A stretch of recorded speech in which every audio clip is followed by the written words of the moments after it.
What's happening, everybody? Jeff Lightsy Jr. here with the Black Boss Channel and Victory Formation. Be sure to hit the thumbs up button, like, share, subscribe, and the notification bell because we upload every single day. Now, I'm here to talk about Kevin Durant and what I expect to see from KD, the Slim Reaper, moving forward in this playoff series because we're going to learn a lot about Kevin Durant, and I'll tell you all about it after the bumper.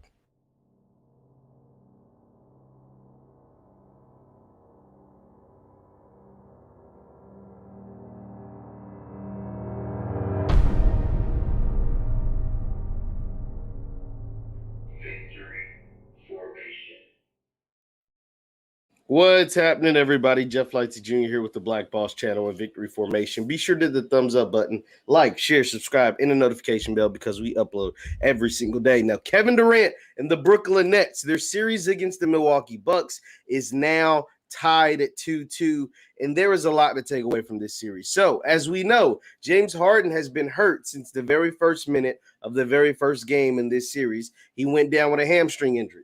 There is no timetable for his return. He's missed the first 4 games. And then in game 4, with the series at 2-1, Brooklyn up, they cruised the first 2 games.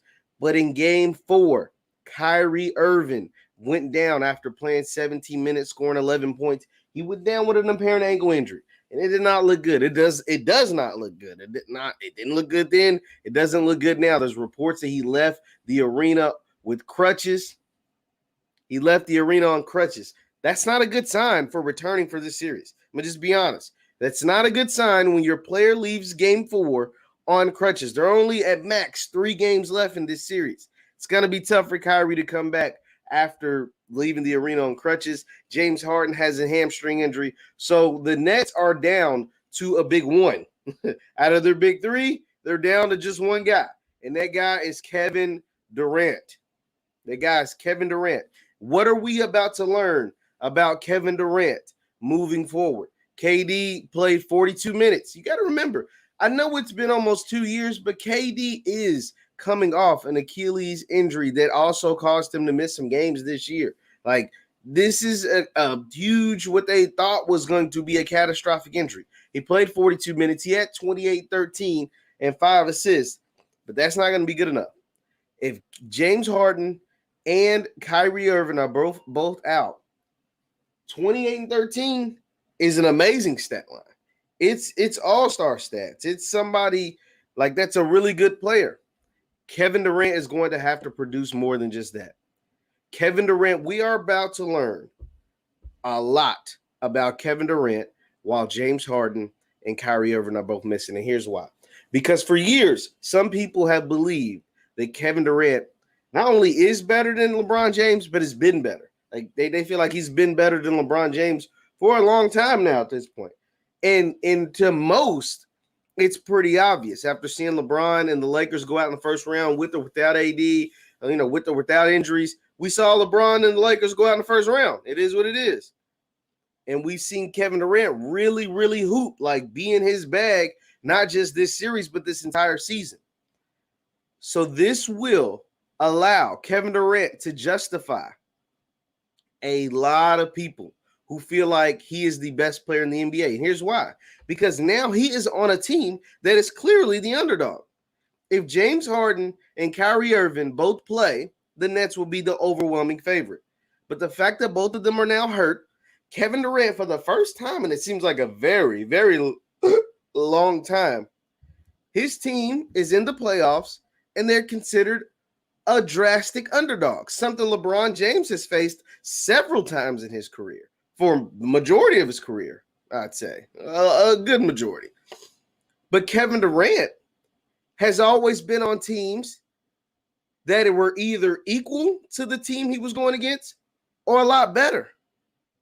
There wasn't many times where Kevin Durant was on a team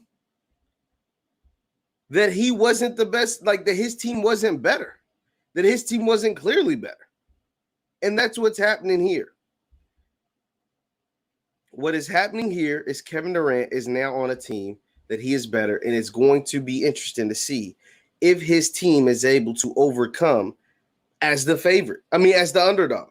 Because he's always, think about it. Kevin Durant on the Warriors, they were always the favorites. What KD was there 3 years. They won 2 titles. They were always the favorite. Kevin Durant on the OKC Thunder, a lot of times were the favorites. A ton of times they were the favorites. And now he is on a Brooklyn Nets team that before the season were the favorites. During the season, they're injured. But even in the playoffs, they were one of the favorites. So we're going to learn a ton about a lot of people's favorite player in the NBA, Mr. Kevin Durant. I can't wait to see what takes place. I can't wait to see what happens because Steve Nash, Mike D'Antoni, Kevin Durant, everybody's going to have to come together to figure out what to do the rest of the way if James Harden and Kyrie Irving aren't able to play. We should be able to see a LeBron James-esque performance from Kevin Durant in Game 5. Because you got to remember, Game 5, the winners of Game 5, win the series 80% of the time? So if Kevin Durant is going to prove to me and prove to others that he is better than LeBron, Game 5 is the stage to show it. Game 5 is the stage to do it. I mean, I'm talking about one of those 40 and 10 performances LeBron had. I'm not going to say go out and get 45 and 15 because that's what LeBron did. But if you are that guy, yeah, it's time to, you can't be held to 96 points. You can't be held to 96 points. One of those vintage LeBron type performances, one of those vintage Michael Jordan type performances, we're going to have to see out of Kevin Durant. When you are the underdog, when you have no other help, there is no Kyrie Irving or Steph Curry or Klay Thompson or James Harden or Draymond Green on this Brooklyn Nets team now. With all the guys hurt, Kevin Durant, you're now an underdog role. Where are you? When are you going to step up? Are you going to prove to me and others that don't believe that you're just as good as LeBron James or that don't believe that you can lead a team that's considerably underdogs over the top? Because it's not like you playing against a soup sandwich. You're playing against Giannis, Drew Holiday, PJ Tucker, Chris Middleton, and the Milwaukee Bucks, a team that has disappointed over the last few years. And so they're hungry and they see blood in the water. They're hungry. They see blood in the water. They see that you guys are hurt. They see that you guys are not 100%. And they want to attack. And they want to make some noise. And they want to take you out.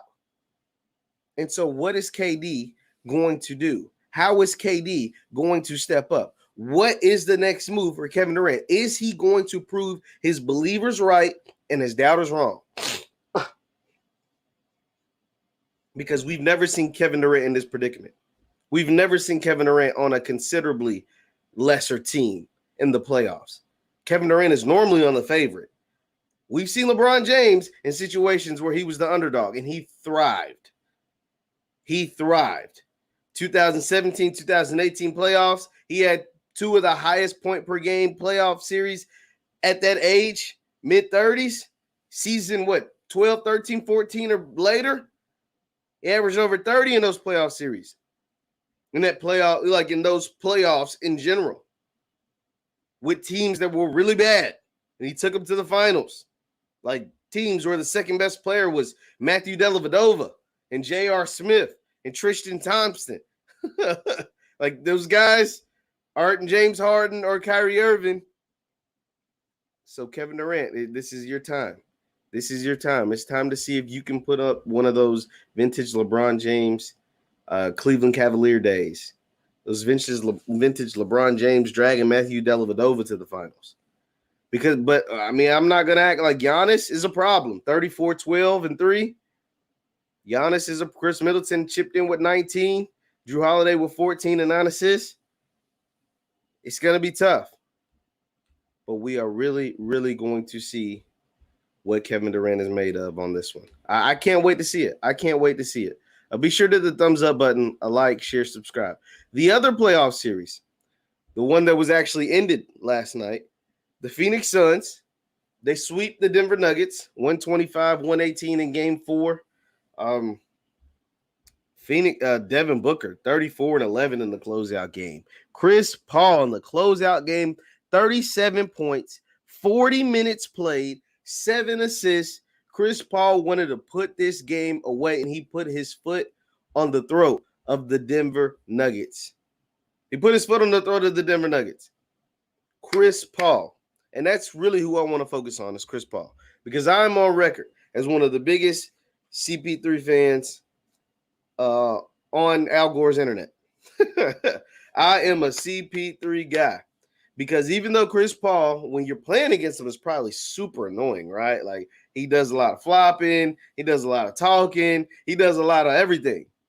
But at 36 years old, at 6 foot, for a team that didn't make the playoffs last year, for a team that was young, and you know young talent normally doesn't win in the NBA. Old teams normally win the NBA. Young teams thrived last year in the bubble. But most of the time when your best player is 24 years old, unless his name's like LeBron James, you're not making it very far in the playoffs. Old teams normally do well in the playoffs. But Chris Paul has taken this team, and they are in the Western Conference Finals, sweeping the Joker and the Denver Nuggets. I got to give it up. My guy CP3. My guy CP3 is really, really balling. Really, really making things happen. He gave his post-game interview, and he was like, people were counting me out. People said I would never make it this far again.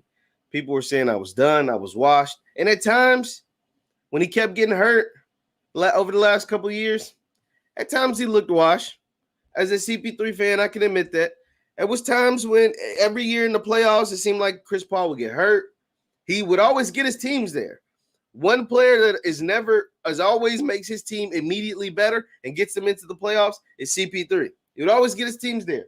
But it seemed like he was always getting hurt, man. Like every time he got there, he was getting hurt. Or every time he got there, they were disappointing. His teams were disappointing. And it's like, dang, dog. Like, when is CP3 going to get on a team that actually is making some noise and is actually making things happen? So I can't wait to see what happens. CP3 and the Phoenix Suns, they're headed to the Western Conference Finals. And it's going to be interesting because it doesn't matter who they play, whether it's the Jazz. The Jazz will be very interesting. It's probably a matchup the NBA doesn't want to see. But the Jazz is going to be very, very interesting to see Chris Paul, the Phoenix Suns, versus a young Jazz team full of guys that a lot of people don't even know, right? You got Donovan Mitchell, who is a superstar in the league now. And you got Rudy Gobert, who is like the defensive player of the year every year. But the rest of the guys, George Clarkson was a misfit with the Lakers, Joe Ingles, Bogdanovich, bunch of guys, O'Neal, Patrice, you know what I'm saying? Like a bunch of guys that people don't really know. And then you got the young Phoenix Suns who are full of like lottery picks. You know, Devin Booker was high lottery. DeAndre Ayton was the number 1 pick. Dario Saric was the top 10 pick. Then obviously Chris Paul is a Hall of Fame point guard. So it's going to be very, very interesting to see that if they end up playing the Jazz. The NBA probably 1,000 times over wants the Clippers to be in the Western Conference Finals. They want the Clippers and they want Brooklyn to move on. But hey, you know, they got to do what they got to do. But Chris Paul, Devin Booker, the two players that are like every year seems like a player proves in the playoffs that this is a moment that's not too big for them. These are lights that are not too big for them. Last year, it was kind of scary because we saw Jamal Murray and Devin Booker burst onto the scene in the playoffs. But a lot of people wanted this, and Jimmy Butler as well. To me, Jimmy Butler really went crazy in the playoffs. And a lot of people will want to discredit that because they will say it was the bubble, right? Donovan Mitchell, like some of the players that like really stood out in the bubble was Donovan Mitchell, Jamal Murray, a Tyler Hero, Jimmy Butler. Like, and then you got into the season and they didn't seem like that same player that we saw in the bubble, right? Jamal Murray at times looked better, a lot of times looked better than Nikola Jokic in the bubble. And then we got to this season and Jokic ends up being league MVP. Now, Murray isn't here this playoffs because he's injured to prove to himself that the bubble wasn't a fluke, but Tyler Hero, he was a great player in the bubble, and then his sophomore year, he kind of hit a slump. Jimmy Butler was really, really good in the bubble, like superstar level in the bubble, and then in the regular season, like he was good, but he wasn't that same guy we saw in the bubble that was able to lead his team to the finals. And so with Donovan Mitchell, a lot of people they were great in the bubble, but you got to think it was like an AAU tournament, no fans.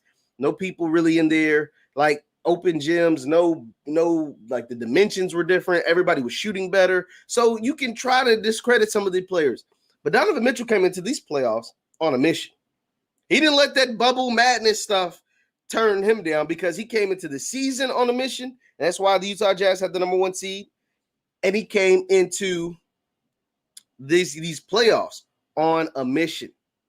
And that's why he's doing the way he's doing. That is why he's hooping the way he's hooping. That is why he's playing the way he's playing. And he's proven that, I'm a legit superstar in this league. He is a great player in this league. And so I like that Clipper series is really great. It's going to be great. And I can't wait to see the end of it. And also, but like I said, Chris Paul, Kevin Durant, they are two of the players. Chris Paul has really proven his value in Phoenix. He's got that team in the Western Conference Finals. They just swept the MVP in the Denver Nuggets. Literally just swept them 4-0. And Kevin Durant, we're going to learn a ton about Kevin Durant moving forward because he has no James Harden, and we don't know till when, and he has no Kyrie Irving. I can't wait to see what happens in Game 5 because the winner of Game 5 wins the series 80% of the time. Guys, I'm going to wrap this up early. Once again, I'm Jeff Lightsy Jr. at the Black Boss Channel and Victory Formation. Thank you guys for tuning in. Be sure to hit the thumbs up button, like, share, subscribe on your way out, and I'll see you guys next time.